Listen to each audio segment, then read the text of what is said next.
Manda o link.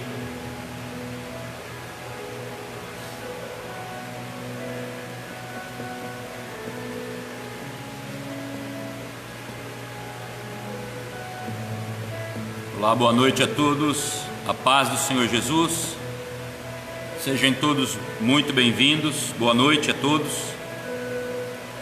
Como é que está o som aí? Vocês estão ouvindo bem? Vocês estão me ouvindo bem? Me deem aí um retorno para mim ver como é que está o áudio, como é que está o vídeo.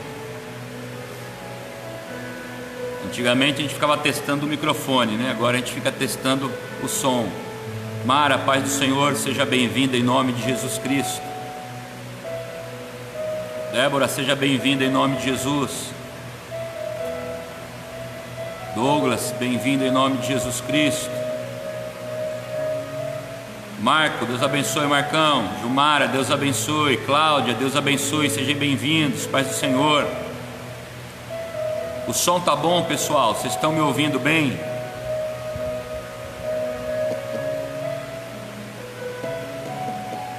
Tá bom, obrigado, Débora, Deus te abençoe. Vamos começar, né, o culto ao Senhor. Eu gostaria que você que pudesse aí pegar, paz Neide, seja bem-vinda. Irmã Joana, Deus abençoe, seja bem-vinda. Júlio, Deus abençoe, seja bem-vindo. Tia Nadil, Deus abençoe. Gino, Paula, Deus abençoe. Sejam todos bem-vindos em nome de Jesus Cristo. Neide, pressão alta, não, vamos orar, Neide, Deus abençoe. Irmã Neuza, seja bem-vinda em nome de Jesus. Abra suas Bíblias comigo, você que pode. Irmã Cida, Deus abençoe, seja bem-vinda. Abra sua Bíblia comigo em Salmo 122. Salmo número 122. E você que pode, nos ajude aqui, compartilhe a live agora aí do culto, para que mais pessoas sejam abençoadas e participem conosco, né? Então, se você puder aí compartilhar, vai ser uma bênção em nome de Jesus.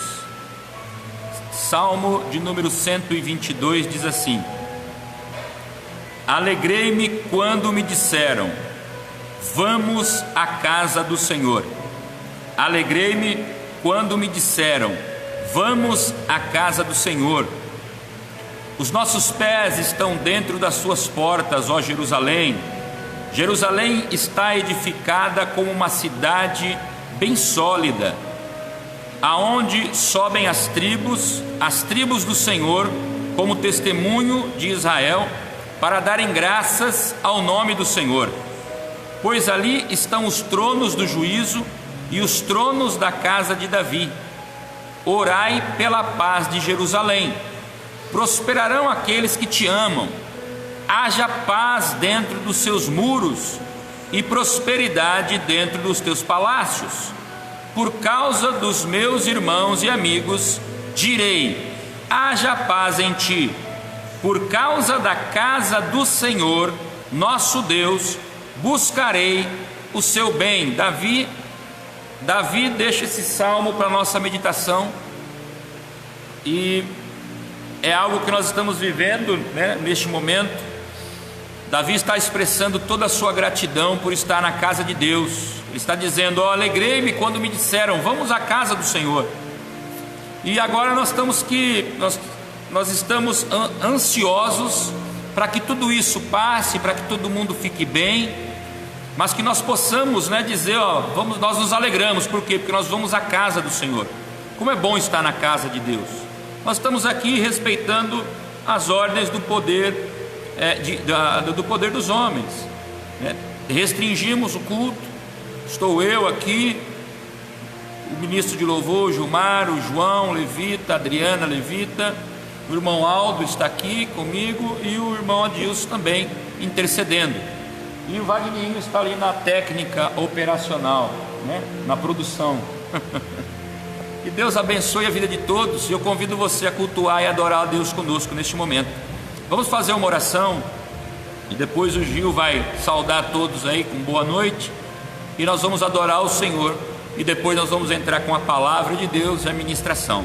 Deus tem algo poderoso para mim e para você essa noite, em nome de Jesus.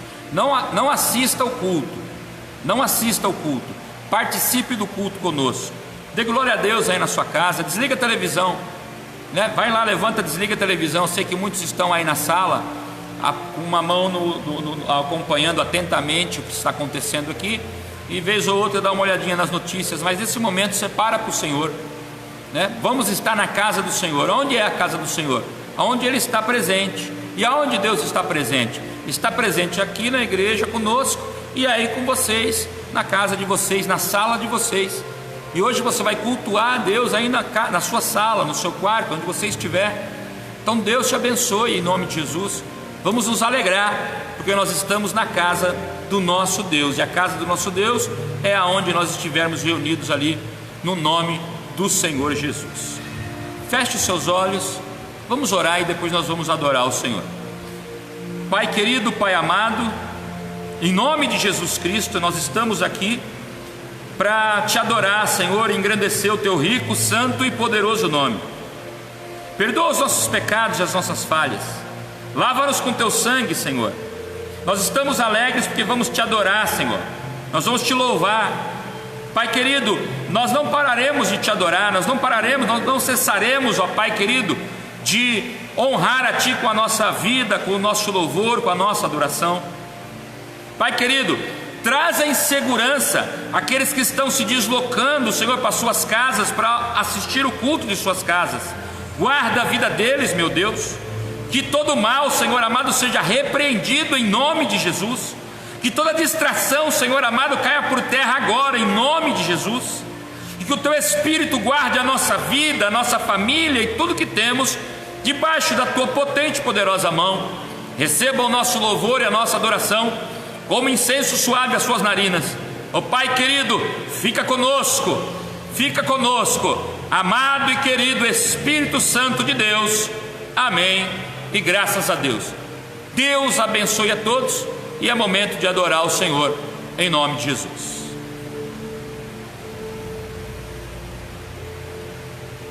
Olá pessoal, boa noite, a paz do Senhor. Vamos nessa noite adorar o Senhor, porque Ele é digno de toda a honra, de toda a glória, de toda a exaltação. Convidei as pessoas aí nessa noite, aí do lado, do vizinho, né? Joga aí na televisão, levanta as mãos. Hoje nós estamos fazendo esse culto diferente, que em breve retornaremos a estar glorificando o nome do Senhor. É onde que nós devemos louvar o Senhor? Em todos os lugares, né? Jesus disse para aquela mulher samaritana onde que devemos adorar. Então Deus está à procura de verdadeiros adoradores que adoram a Ele em espírito e verdade. Então vamos declarar nessa noite que Jesus é a única razão, né, da nossa adoração nessa noite. Vamos adorar o Senhor. Oh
Senhor, Tu és exaltado.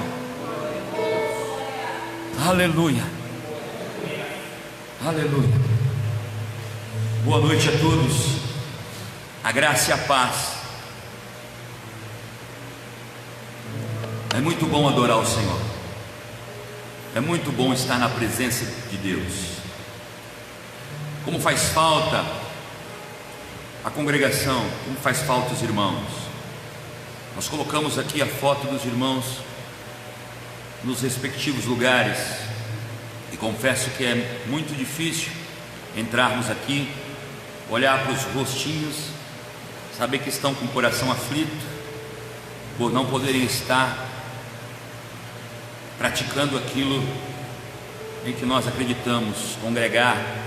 Mas a fé não está morta, a fé é viva, e nós estamos aqui essa noite com o mesmo amor, com a mesma fé, com a mesma pegada, o mesmo entusiasmo de quando estávamos aqui todos congregando, com a igreja cheia e os irmãos aqui conosco. Vamos ouvir a palavra do Senhor. Fizemos aquilo que nós mais gostamos de fazer, que é adorar a Deus. E agora eu convido você a abrir a sua Bíblia, você que está aí nos acompanhando. Pastor, o senhor está falando como se tivessem mais pessoas na igreja. Estão aqui o Gilmar, a Adriana, o João, o Wagner, a Elise, a Dalila, o irmão Adilson e o Aldo. Todos nós estamos aqui, logicamente seguindo as normas, as orientações, as regulamentações. A porta da igreja da frente está fechada. Os irmãos do grupo de risco e que tem algum problema de saúde estão em suas casas, e nós estamos aqui para glorificar e exaltar o nome do Senhor. Então eu convido que você possa abrir a sua Bíblia comigo no livro de 1 Crônicas, capítulo de número 21. 1 Crônicas, capítulo de número 21. A princípio, para nós orarmos, nós vamos ler o versículo de número 1. Depois nós vamos seguir lendo alguns versículos para nós entendermos o contexto todo dessa história. Deus tem uma palavra poderosa para mim e para você. Desliga a televisão. Você pode ser tentado a se distrair aí na televisão. Desliga a televisão. Fique somente atento aqui conosco. Em nome de Jesus, vamos conectar a nossa fé, porque quando fazemos isso, Deus se agrada e derrama as suas bênçãos e os seus milagres sobre nós. Vamos falar hoje de Davi, um homem segundo o coração de Deus. Davi, um homem cheio de fé, um homem que amava a Deus, um homem que foi muitas vezes pela sua própria família menosprezado, mas Deus aprove ao Senhor usar esse servo dele. E nós vamos falar um pouquinho de uma passagem de Davi aqui. 1 Crônicas, capítulo de número 21, diz assim: Então Satanás se levantou contra Israel. Então Satanás se levantou contra Israel e incitou Davi a numerar a Israel. Vou ler novamente, preste bem atenção. Então Satanás se levantou contra Israel e incitou Davi a numerar Israel. Senhor, nós estamos na tua casa, na tua presença, na presença, Senhor amado, dos irmãos que estão conectados, estão acompanhando, estão participando desta reunião. Meu Deus, tu és presente, tu és um Deus maravilhoso, Deus onipresente, onisciente, onipotente. Tudo está nas tuas mãos, o controle de tudo está nas tuas mãos. Nós estamos aqui, Senhor, prostrados aos seus pés para ouvir a tua palavra. Fala conosco, revela a tua palavra a nós, nos dá instrução, Senhor, nos alimenta com a tua palavra, meu Pai. Em nome de Jesus, visita a cada um que está acompanhando, em nome de Jesus, e revela, Senhor amado, revela a tua vontade, o teu querer, o teu agir, Senhor amado, o teu cuidado a todos nós, em nome de Jesus Cristo. Quem concorda com a oração, diga amém. Glória a Deus. O texto nos fala a respeito de Davi, que Davi já reinando, Davi um homem de muitas conquistas, um homem de muitas batalhas, ele chega num determinado ponto de sua vida, que ele começa a receber algumas afrontas. No versículo 19 fala que Davi mandou o seu exército ir ter com os amonitas, e os amonitas menosprezaram os servos de Davi. Os amonitas humilharam os servos de Davi. Davi ficou muito irritado, muito nervoso. O coração de Davi se esquentou, e ele toma uma atitude onde ele não vigiou muito. No capítulo 21 em que lemos, diz que Satanás se levantou contra Israel, contra o povo de Deus, e incitou Davi a numerar o povo, a fazer um censo, a fazer uma contagem do povo. É um contrassenso aqui com a vida de Davi. Davi é um homem que escuta a Deus, Davi é um homem que louva e adora o Senhor, Davi é um homem segundo o coração de Deus, mas que neste momento da vida dele, ele se deixou influenciar pelo próprio Satanás, pelo próprio inimigo.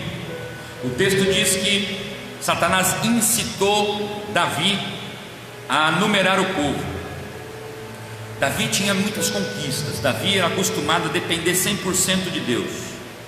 Davi, quando morava com seus pais, ele era pastor de ovelhas. Os irmãos de Davi eram todos soldados, guerreiros, valentes, e Davi era aquele tido como: você só serve para cuidar de ovelhas. Davi, quando estava cuidando das ovelhas do seu pai, enfrentou ali sozinho, sem ninguém saber, inimigos muito maiores do que os seus irmãos tinham enfrentado. Davi, para livrar as ovelhas do seu pai da morte, ele lutou contra leão e contra ursos, e venceu e prevaleceu.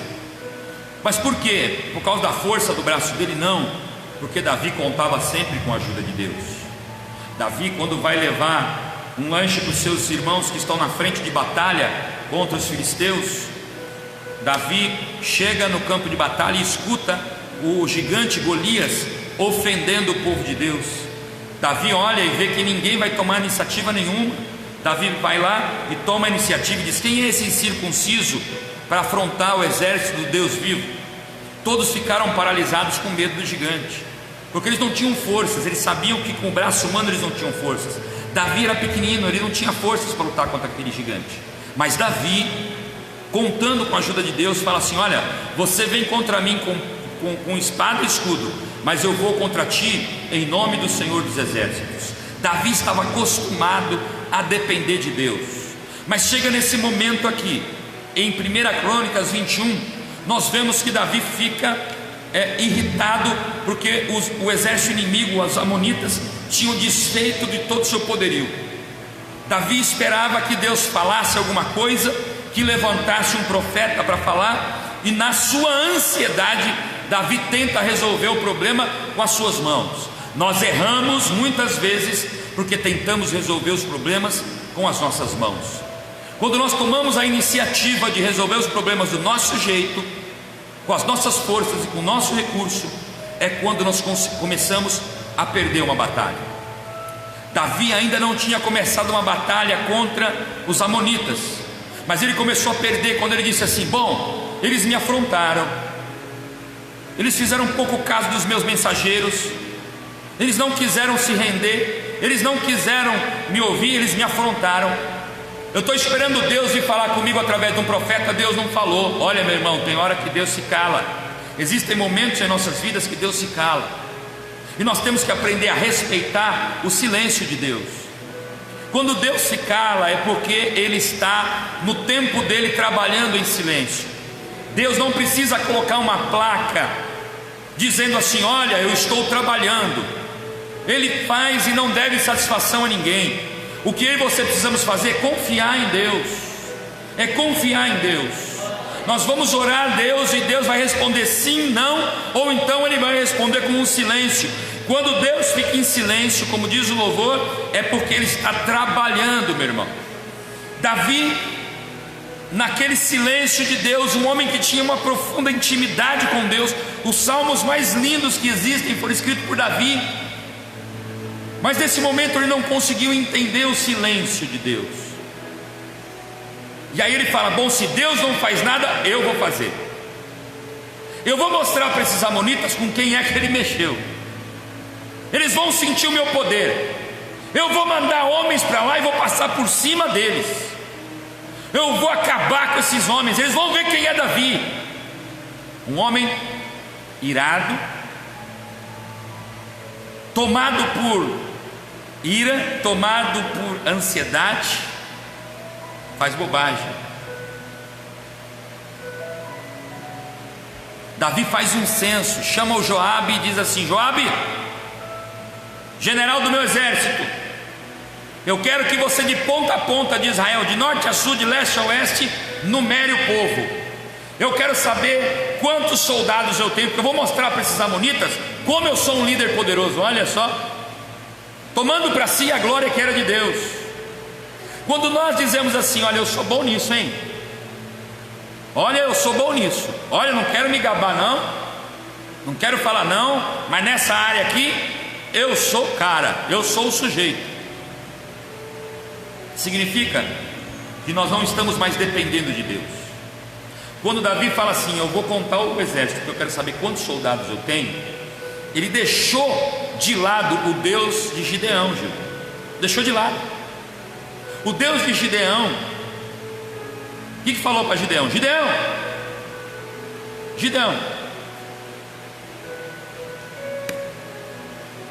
conta os homens aí para a batalha. Quantos tinham lá? 33 mil? 32 mil?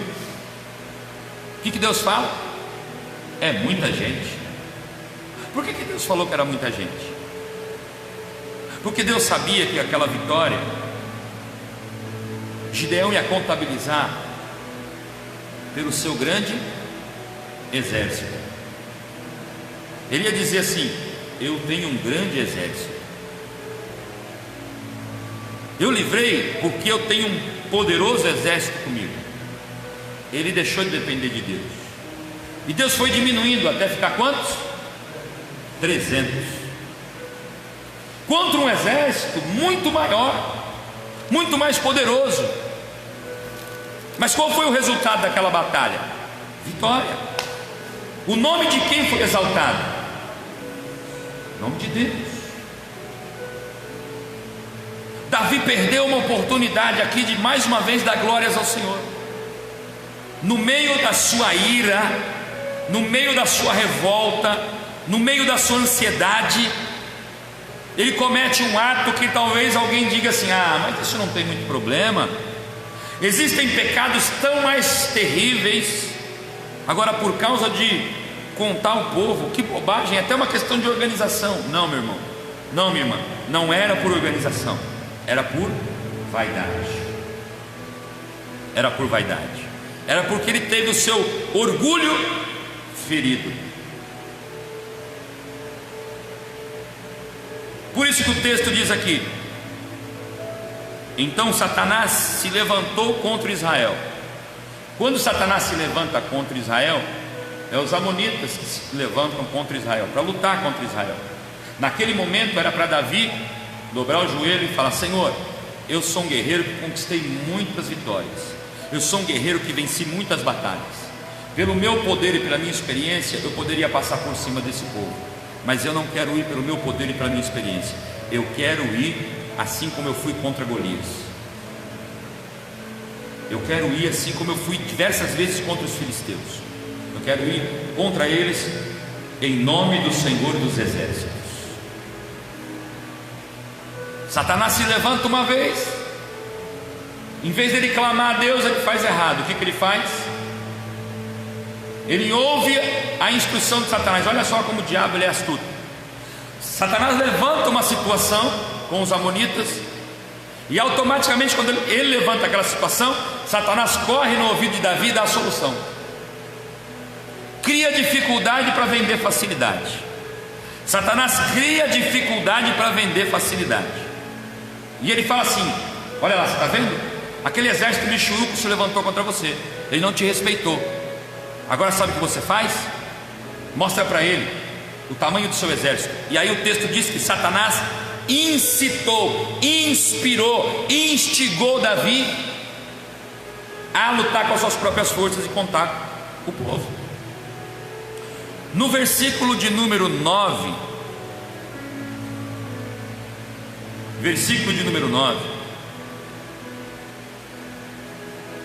Deus levanta um profeta para falar.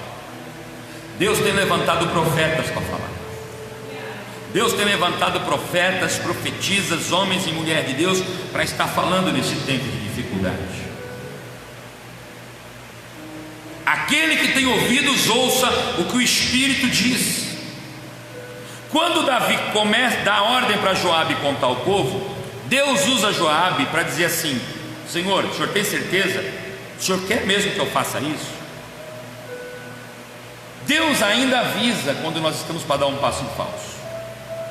Deus nunca deixa um buraco tapado com um tapete para nós pisarmos em cima e cair.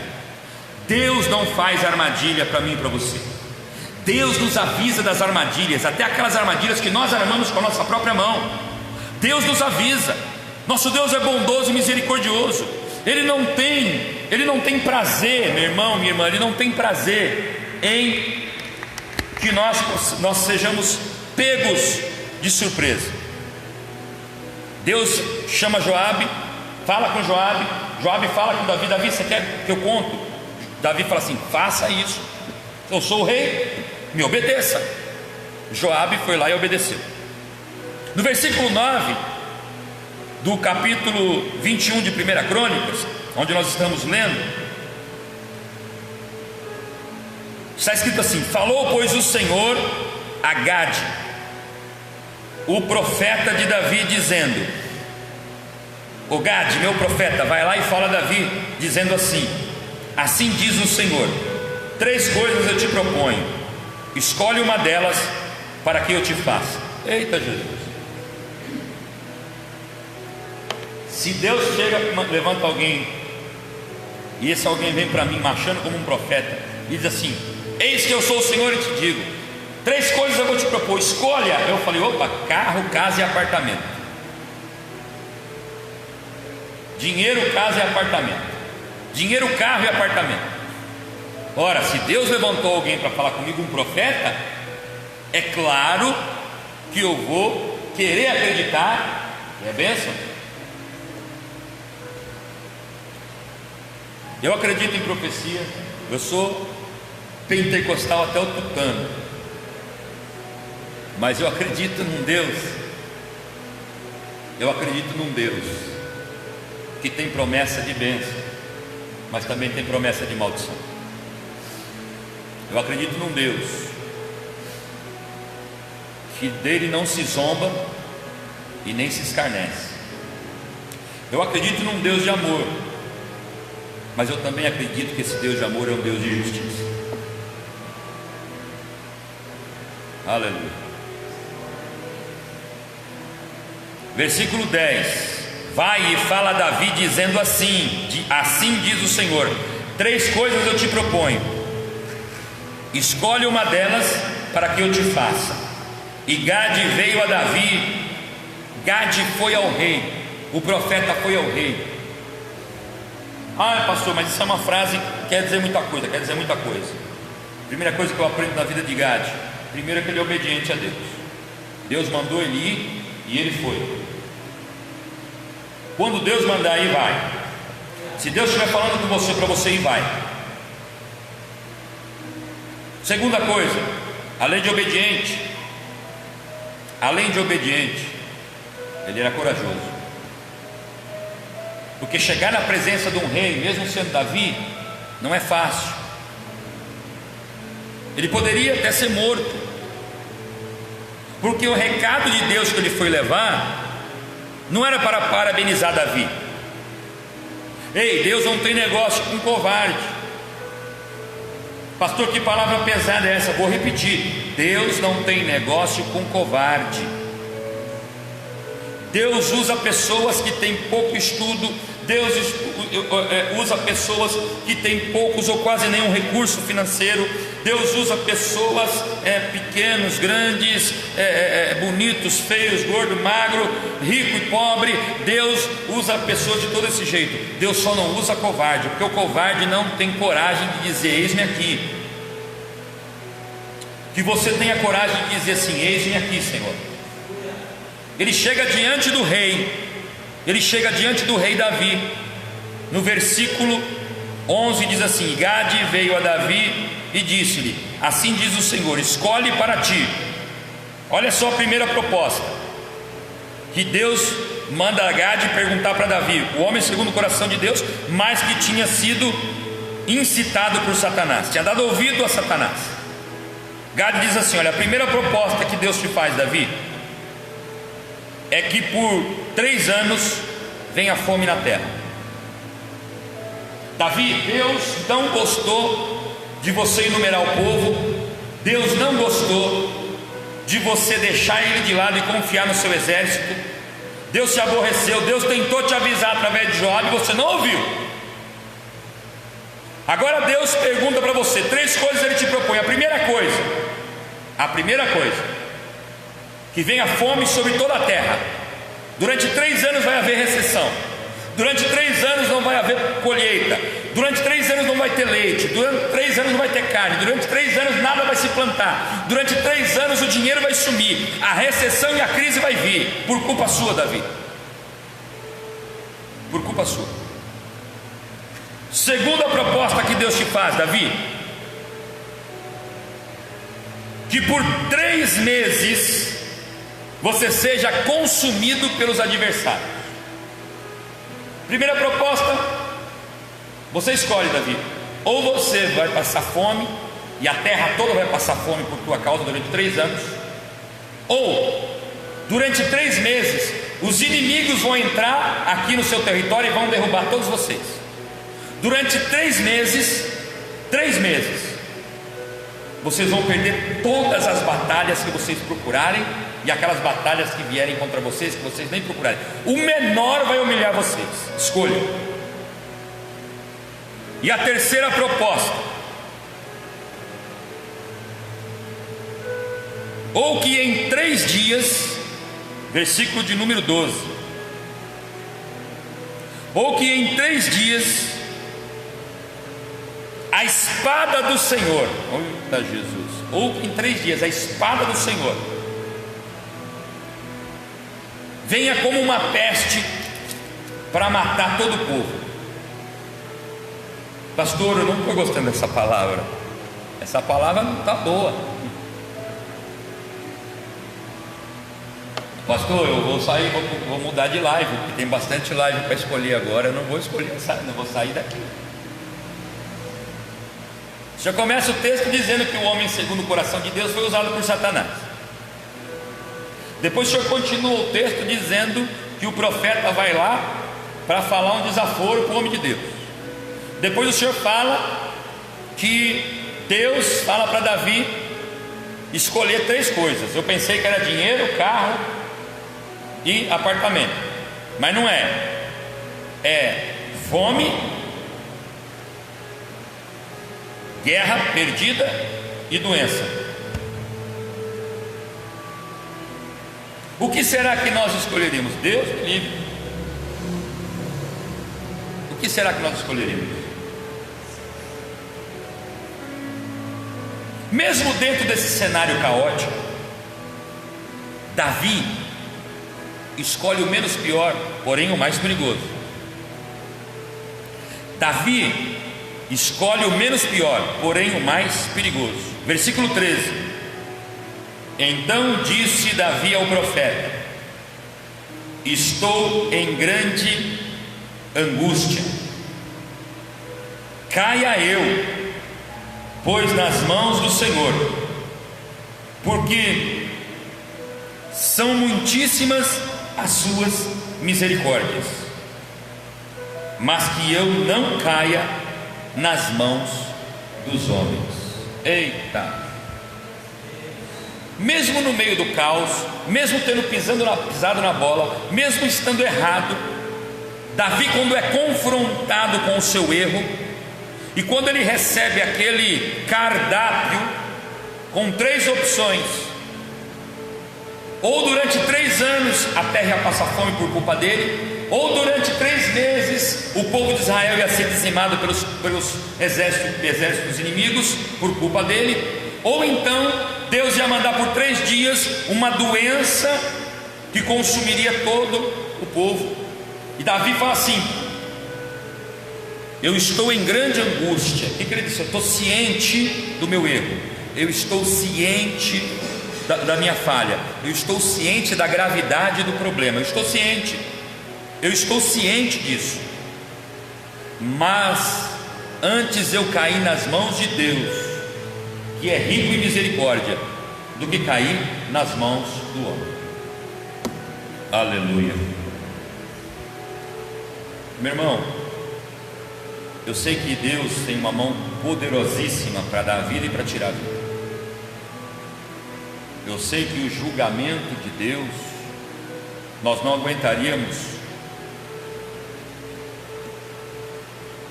o dedinho mindinho de Deus sobre nós da forma mais leve. Mas Davi escolheu, já que ele tinha que pagar por aquele erro, que ele pagasse diretamente das mãos de Deus, porque o homem não tem misericórdia. O homem não tem misericórdia, mas Deus tem misericórdia. O versículo seguinte, que é o versículo 14, diz assim: mandou, pois, o Senhor a peste a Israel, e caíram de Israel 70.000 homens. Deus mandou a peste sobre Israel por causa do erro de Davi, e nessa primeira levada 70.000 homens morreram. Como é que nós nunca passamos por uma crise dessa? A nossa geração não passou, mas se você pegar a Bíblia para ler, a Bíblia conta cada capítulo da história da humanidade, e esse foi um capítulo onde Deus enviou uma pandemia por causa do erro de Davi. Davi estava arrogante, Davi estava prepotente, Davi tinha deixado de confiar em Deus. E eu quero abrir puxar um fio de meada aqui, que eu estou pensando muito a respeito dessas coisas. Eu tenho certeza que você e vocês também estão. Por que Deus permitiu que isso viesse? Será que Deus está com a mão amarrada lá no céu, vendo esse vírus consumir todo mundo, colocar todo mundo com medo, e Deus não está falando nada, não está fazendo nada? Por que isso deve ter acontecido? Será que nós todos, os 7 bilhões e meio de seres humanos que vivem nesse planeta chamado Terra, não estávamos um pouco como Davi, achando que éramos o dono da verdade? Às vezes eu me surpreendo, eu descubro que eu sou PhD em política, em economia. Às vezes eu me sinto, expert em tantos assuntos, e Deus fala assim: você é tolo, você não sabe nem o que está falando. A humanidade estava muito arrogante, os cientistas muito arrogantes, os políticos muito arrogantes, a igreja muito arrogante, os líderes muito arrogantes. Até o mais humilde dessa terra estava muito arrogante. É momento de nós colocarmos a mão na nossa consciência e olharmos que somos pó. Nós não passamos de pó, nós não somos nada. A prova cabal é que esse minúsculo, miserável vírus está colocando todo mundo de cabelo em pé. Ninguém sabe o que faz nem o que fala. Como preguei essa semana, e vou continuar batendo essa tecla, esse vírus pôs o mundo de joelho, mas uns estão de joelhos apavorados, sem saber o que fazer. e outros estão de joelhos aos pés do Senhor. E no joelho aos pés do Senhor é que nós vamos vencer. Não vai ser cientista, não vai ser biólogo, não vai ser biomédico, não vai ser nada disso que vai resolver esse problema. Esse problema vai ser sanado quando Deus der uma palavra do céu. Basta, chega, acabou. Aleluia. Versículo 14 que nós estávamos lendo diz que Deus mandou a peste sobre Israel e caíram 70 mil homens. Versículo 15: e o Senhor mandou um anjo para Jerusalém para destruir, e ao destruí-la, ele, o Senhor, o viu e arrependeu daquele mal, e disse ao anjo destruidor: basta, retira a tua mão. E o anjo do Senhor estava junto à eira de Ornã, o Jebuseu. Olha só, Deus envia o seu anjo para consumir a terra, e na primeira paulada 70 mil homens morrem doentes. Depois o anjo do Senhor vira com a sua espada para ir em encontro a Jerusalém. Quando o anjo do Senhor chega de encontro a Jerusalém, o texto nos fala no versículo 15, que Deus fala para o anjo: basta, para. O texto fala que Deus volta atrás. O texto fala que Deus se arrependeu. Não se arrependeu como eu e você quando pecamos e nos arrependemos, porque Deus não peca. Mas na hora que o anjo vira para partir para Jerusalém, tinha algo em Jerusalém, meu irmão. Não era o exército de Davi, não era nenhum profeta, nenhum sacerdote. O que estava em Jerusalém quando ele vira é o templo do Senhor, a arca de Deus metida dentro do lugar santo dos santos, aonde Deus manifestava a tua presença e a tua glória, aonde Deus tinha promessa para Jerusalém.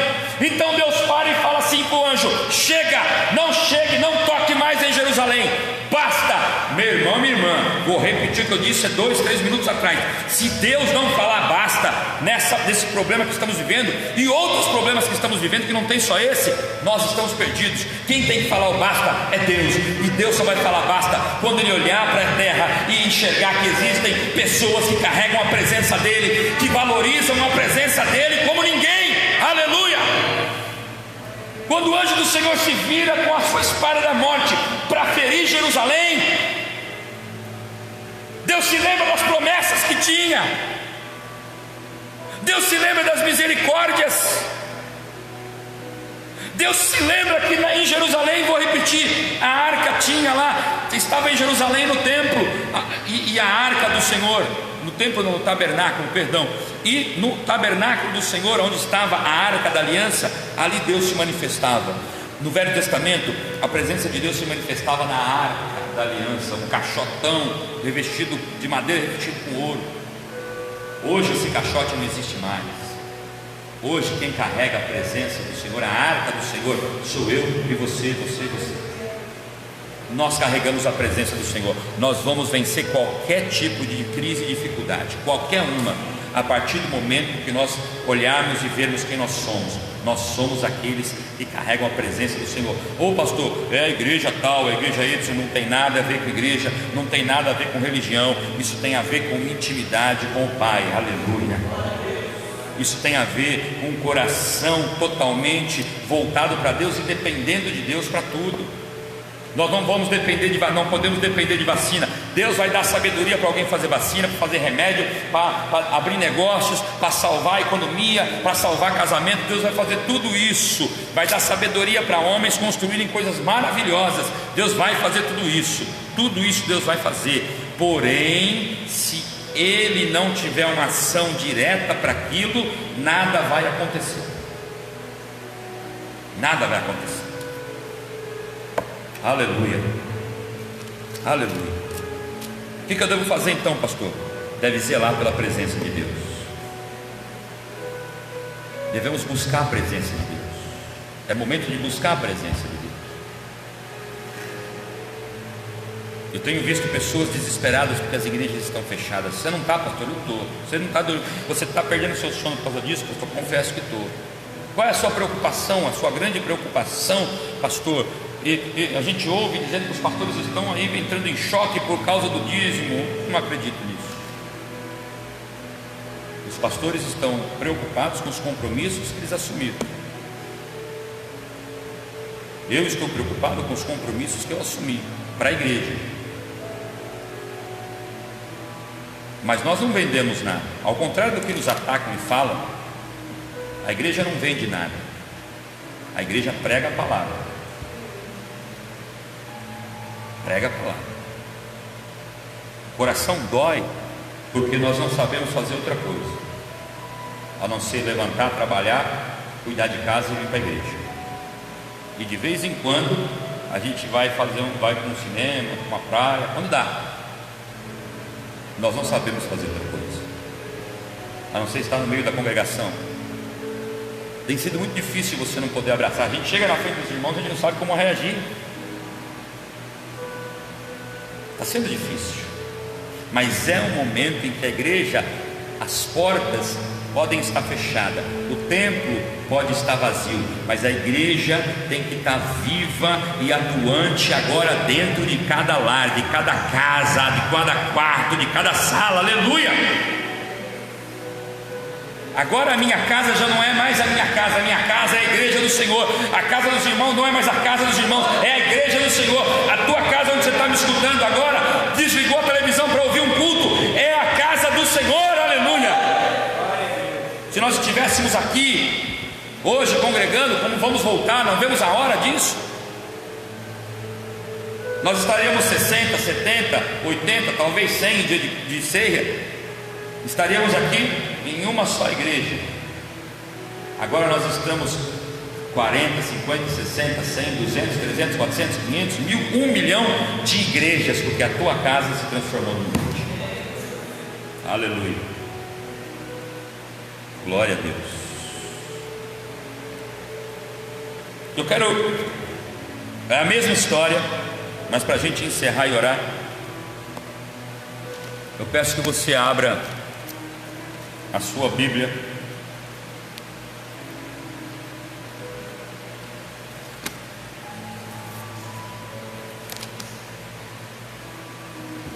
só um minuto. Em 2 Samuel,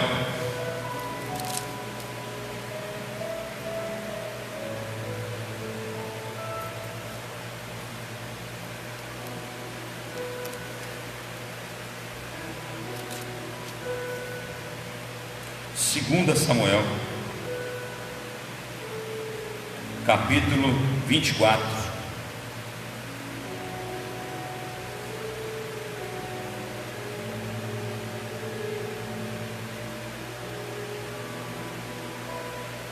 Versículo 17. Aleluia.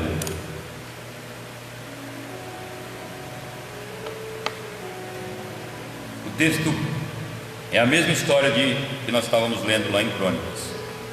É a mesma história, mas aqui tem uns detalhes para nós encerrarmos a mensagem. Diz assim: e vendo Davi ao anjo que feria o povo, falou ao Senhor e disse: eis que eu sou o que pequei, e eu o que iniquamente procedi. Porém, estas ovelhas, que fizeram? Seja, pois, a tua mão contra mim e contra a casa de meu pai. Davi, quando vê que aquele mal vinha, e numa pancada só 70.000 homens morreram por causa do pecado de Davi. Quando Davi percebe que o anjo vira para Jerusalém e parte para ir para cima de Jerusalém, que no primeiro texto nós vemos que Deus para o anjo e diz: basta. Nós não sabemos o que está acontecendo, mas no 1 Samuel, agora que nós lemos, Deus está revelando para nós, contando o que aconteceu. Em Jerusalém tinha um homem chamado Davi, que é o mesmo responsável pela morte. Ele não tenta justificar o seu pecado dizendo que a culpa foi dos amonitas, que a culpa foi de não sei quem, que a culpa foi de não sei quem. O que ele faz? Ele chama para si a responsabilidade. Ele não justifica. ele não terceiriza o problema. O nosso grande problema é que quando nós erramos, nós não falamos assim: ó, eu errei, a culpa é minha, a culpa é minha. A gente fala assim: não, a culpa é do outro, como falou Adão, a culpa é da mulher que tu me deste, está culpando a Deus. Nós não podemos, nós precisamos chamar a responsabilidade. Davi, como um grande líder e um homem de Deus, ele chama a responsabilidade. E quando ele vê que o anjo da morte levou 70 mil vidas e está vindo para Jerusalém, vai acabar com Jerusalém, e ia acabar com Jerusalém, 3 dias era o suficiente para Deus dizimar toda a terra. Davi se prostra diante de Deus, e Davi diz assim: Senhor, eu pequei, Senhor, eu errei, Senhor, eu procedi de uma maneira louca e iníqua, uma maneira errada, eu cometi uma loucura, quem errou fui eu. Essas ovelhas, Senhor, o que eles fizeram? Naquele momento, Davi está clamando e intercedendo pelo povo. Nós precisamos aprender a interceder.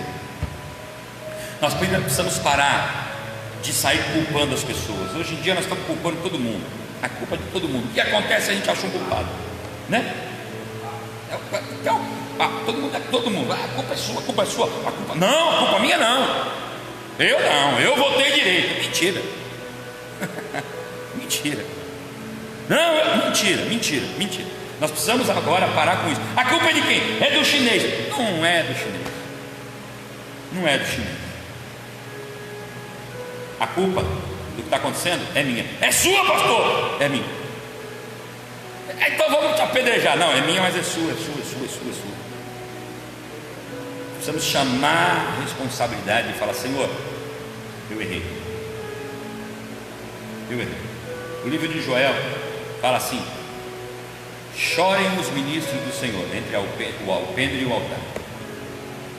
O livro de Joel é um chamamento para o arrependimento de uma nação inteira, aonde o escritor diz assim: ó, chama o novo, chama o velho, chama as que estão amamentando, chama os bebês que estão mamando, chama até a noiva e o noivo para o casamento, chama o sacerdote, chama o pastor, o diácono, o presbítero, o arcebispo, chama o apóstolo, chama todo mundo, para tudo, e cada um se arrependa do seu pecado.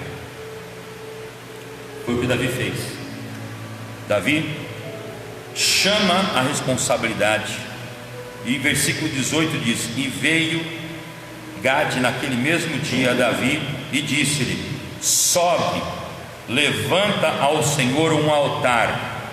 Sobe, levanta ao Senhor um altar.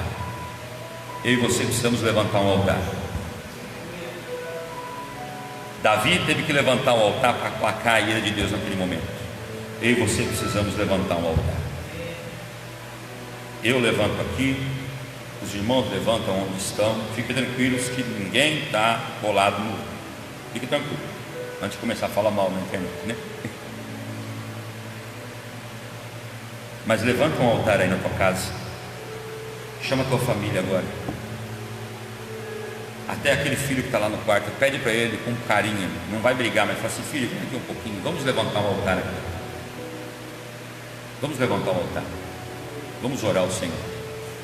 Vamos restaurar o altar que está quebrado, o altar que está caído, o altar de adoração. Vamos voltar a adorar o Senhor verdadeiramente, em espírito e em verdade. Aleluia. O versículo de número 23, para a gente adiantar, versículo de número 22, perdão. Então disse Araúna a Davi: toma, ofereça ao rei meu senhor o que lhe bem parecer aos teus olhos. Eis aí os bois para o holocausto, os trilhos e os aparelhos dos bois e a lenha. Tudo isso deu Araúna ao rei. Disse mais Araúna ao rei: ó Senhor, teu Deus, toma prazer em ti.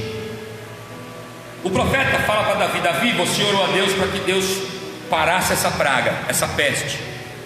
Deus te ouviu, Deus falou para o anjo parar, mas você precisa levantar um altar, você precisa voltar a confiar em Deus.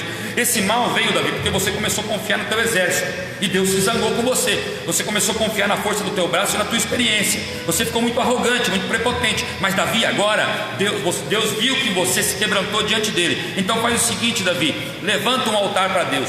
Davi estava num local e ele precisava de lenha, ele precisava de boi para fazer o sacrifício, ele precisava de um terreno para fazer o sacrifício. Então ele vai a um homem chamado Araúna e diz: Araúna, eu sei que você tem um lotezinho aí, me venda esse lote, me venda a madeira, me venda o seu boi, porque eu preciso fazer um sacrifício para Deus, para livrar a nação dessa peste. E Araúna olha para Davi e tem uma atitude louvável. Ele diz assim: Davi, pelo amor de Deus, Davi, se você precisa do terreno, se você precisa do boi, se você precisa da faca, se você precisa da lenha, precisa do fogo para fazer, eu te dou tudo, você não tem que me pagar nada, Davi. E o que mais você precisar, Davi, pode pegar. É um homem com um coração totalmente liberal, um totalmente coração querendo abençoar. Mas Davi no versículo 24 diz assim: não vou pegar nada disso, porém por certo preço eu te comprarei.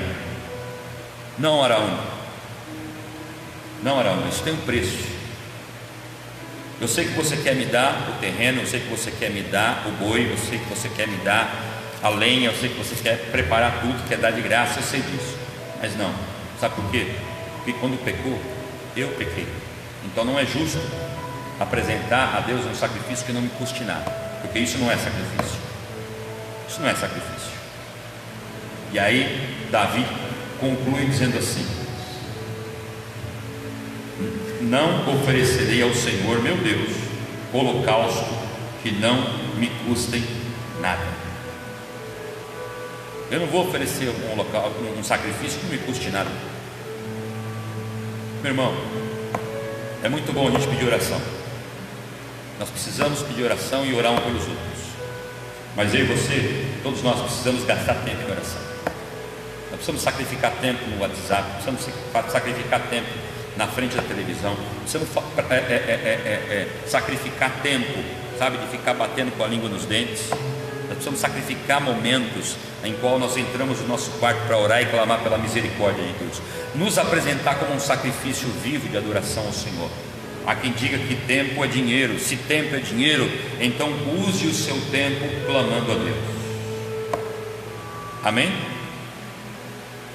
E o texto continua dizendo assim: assim Davi comprou a eira, o terreno, os bois, por 50 ciclos de prata, e edificou ali Davi ao Senhor um altar, e ofereceu sacrifícios de ofertas pacíficas.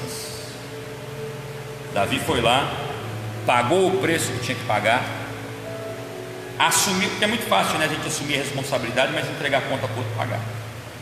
Não, a culpa do que aconteceu foi minha, mas agora que deu errado, nós precisamos nos unir para consertar. Não, abençoado. Assumiu a culpa, também assuma o preço. É você que precisa pedir perdão, é você que precisa ir até a pessoa, é você que precisa pedir, liberar perdão, é você que precisa ir atrás para consertar. Não é deixar as coisas vão se encaixar, não vão se encaixar coisa nenhuma. Se você sabe que você errou, vai lá e conserta. Se você se afastou da presença de Deus, não coloca a culpa na igreja, a culpa é sua. Se eu vier me afastar da igreja amanhã ou depois, a culpa é minha, não é de ninguém, porque os meus olhos têm que estar fixos na cruz. Aleluia. Levante um altar ao Senhor, faça votos com Deus, cumpra seus votos, e você vai ver que Deus vai te honrar. Aleluia. Para encerrar, assim o Senhor aplacou para com a terra e cessou o castigo que estava sobre Israel. Aleluia.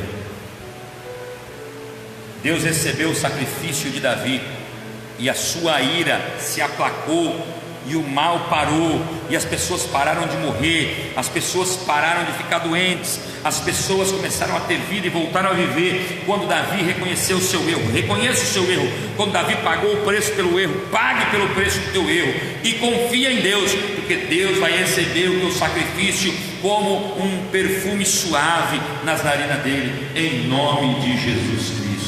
Glória a Deus. Se você puder, aí na tua casa, onde você estiver, fique de pé em nome de Jesus. Nós vamos louvar o Senhor e depois nós vamos orar. Em nome de Jesus Cristo. Em nome de Jesus. E depois nós vamos fazer um apelo. Se você não entregou a tua vida para Jesus ainda, pense nisso. Eu sei que você acredita em Jesus, mas eu faço um apelo essa noite, para que você repita uma oração. Depois desse louvor, depois da oração, pela palavra, a ministração, eu vou fazer uma oração. Se você nunca fez ela, eu convido você a fazer comigo em nome de Jesus. Glória a Deus. Se você pode fechar os seus olhos, feche os seus olhos, aumenta o som aí do seu smartphone, da tua televisão, se estiver assistindo pela televisão. Vamos adorar o Senhor antes de orar, em nome de Jesus. Aleluia. Aleluia. Aleluia. Aleluia.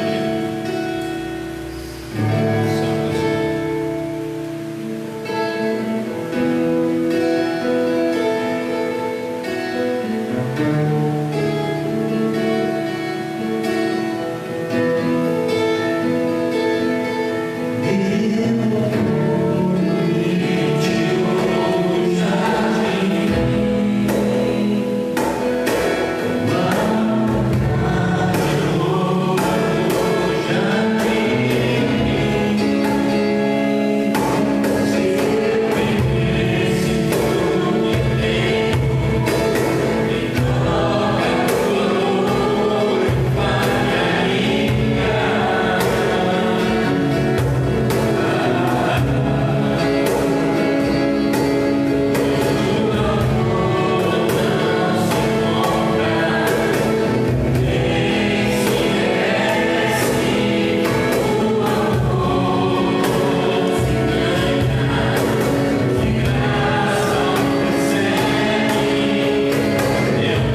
estamos diante de Ti, diante dessa palavra que tanto falou os nossos corações, temendo e tremendo, Senhor amado, porque, Senhor, sem Ti nós não somos nada nem ninguém.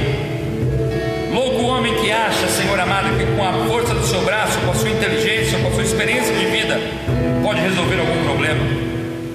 Meu Senhor, nos perdoa, Senhor, pela nossa loucura. Tem misericórdia de nós, Senhor.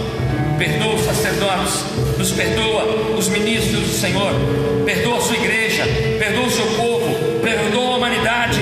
Senhor, tem misericórdia de nós, Senhor. Se o Senhor, ó Pai, não aplacar, Senhor, estes problemas, ninguém pode nos socorrer, Senhor. A nossa dependência está nas Tuas mãos, Senhor. A nossa vida está nas Tuas mãos, meu Deus. É nas Tuas mãos. Tua mão de misericórdia, ao qual nós clamamos a Ti. Papai, nos socorre. Papai, tem misericórdia das famílias, tem misericórdia dos pais de família, das mães, Senhor, das crianças, dos jovens, dos idosos, meu Pai, meu Deus, em nome de